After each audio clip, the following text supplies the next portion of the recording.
Man United have lost one of their bidders, so it now looks like Sir Jim will be getting his minority share, and it's a bit of a like SH1T show there, really.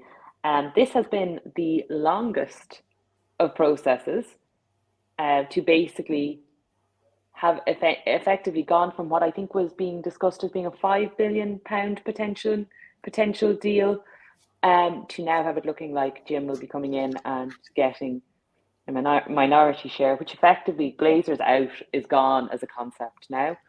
It's Glazers and friends in.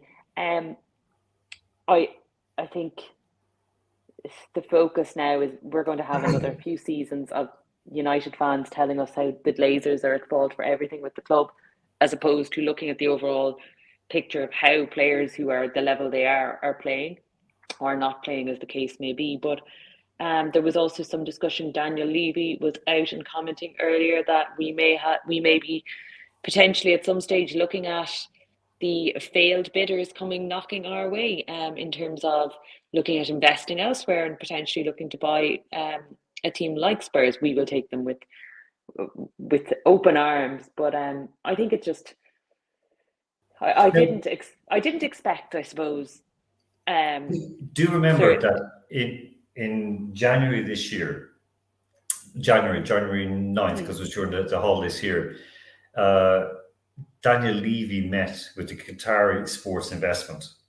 So they were the PSG owners, and so for January, they were looking to move in. They were looking to move in to buy Spurs. This was like a big one, because would Levy want to get rid of Spurs? For sure. Okay. Now Spurs turned around and said, "Oh no, that wasn't us. We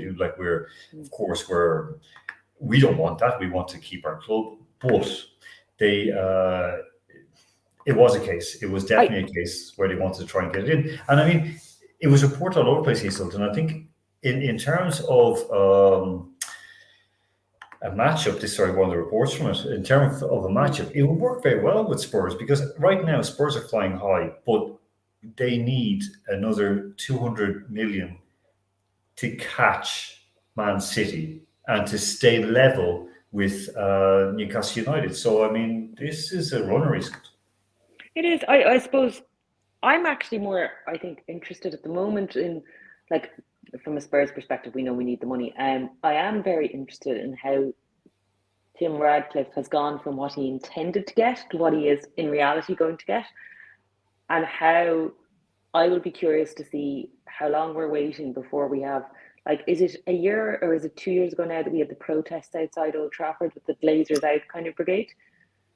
It was 2021, and when was it? Last year they invaded, wasn't it? Or 20? Yeah. Was it 22? Yeah, 22. They invaded.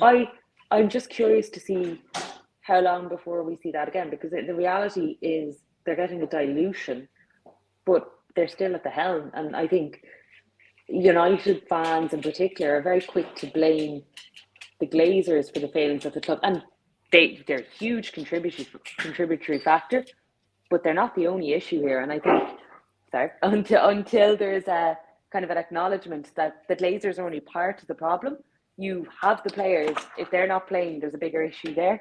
Until there's that kind of acceptance, the club are only going to continue to do the same thing again and again. And I don't know. Sir Jim's money. What are they actually going to do with it? Like, with the Glazers still at the helm, where is that investment going?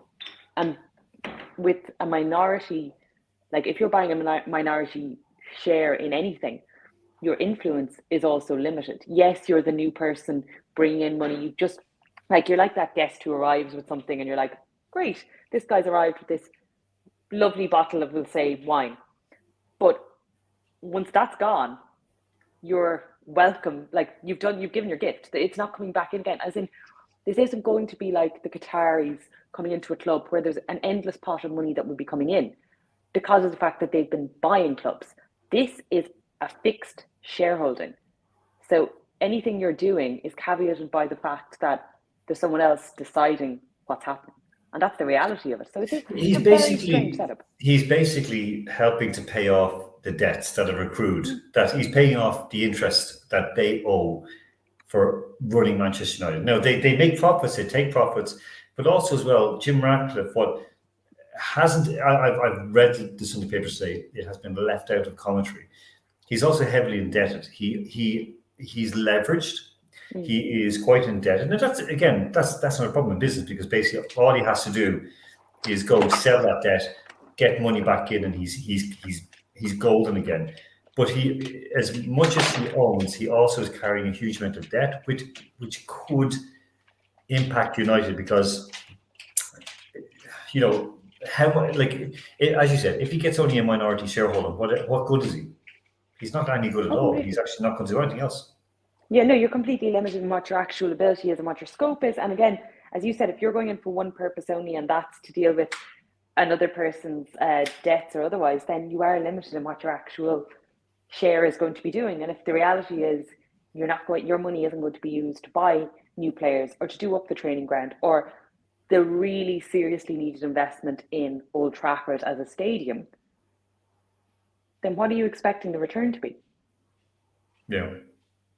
Look, just rain coming through the roof. It's falling apart the stadium. They have problems at the training ground. They have problems with players. They have problems even with. There's a huge amount of issues, and of course, they're suffering as bad as anyone else after COVID. So we're going to see where it's going to go.